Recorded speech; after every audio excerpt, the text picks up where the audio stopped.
ходе двухдневного государственного визита Садыр Джапаров встретился с главой Узбекистана Шавкатом Мирзиёевым, с премьер-министром Узбекистана Абдулла Ариповым, с главами обеих палат парламента Узбекистана, председателем Сената Танзилой Нарбаевой и спикером Законодательной палаты Ули Маджлиса Нурдинжоном Исмаиловым.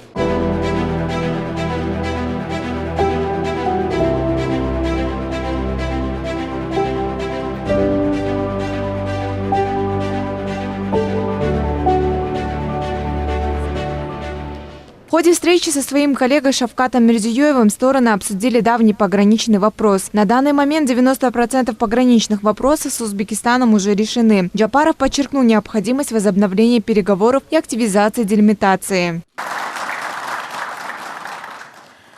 Уважаемые представители средств массовой информации, сегодня с президентом Республики Узбекистан, уважаемым Шавкатом Миромоновичем, обменялись мнениями по широкому спектру вопросов дальнейшего развития многопланового кыргызско-узбекского сотрудничества и приняли ряд решений. Особое внимание мы уделили дальнейшему развитию и углублению стратегического партнерства между нашими государствами, взаимодействию в интеграционных и международных организациях. Лидеры двух стран обсудили сотрудничество в малом и расширенном форматах. По итогам переговоров президенты приняли совместное заявление и подписали 22 документа. Наша встреча показала совпадение и близость позиций и подходов.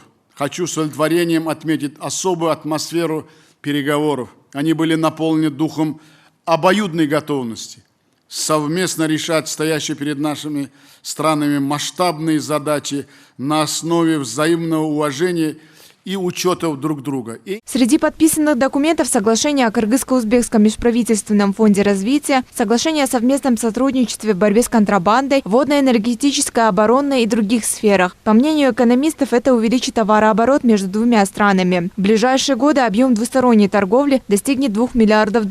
Торговый оборот перед пандемией оценивается в $500 миллионов. Аджан Аманова, Улугбек Сулайманов, Нью ТВ.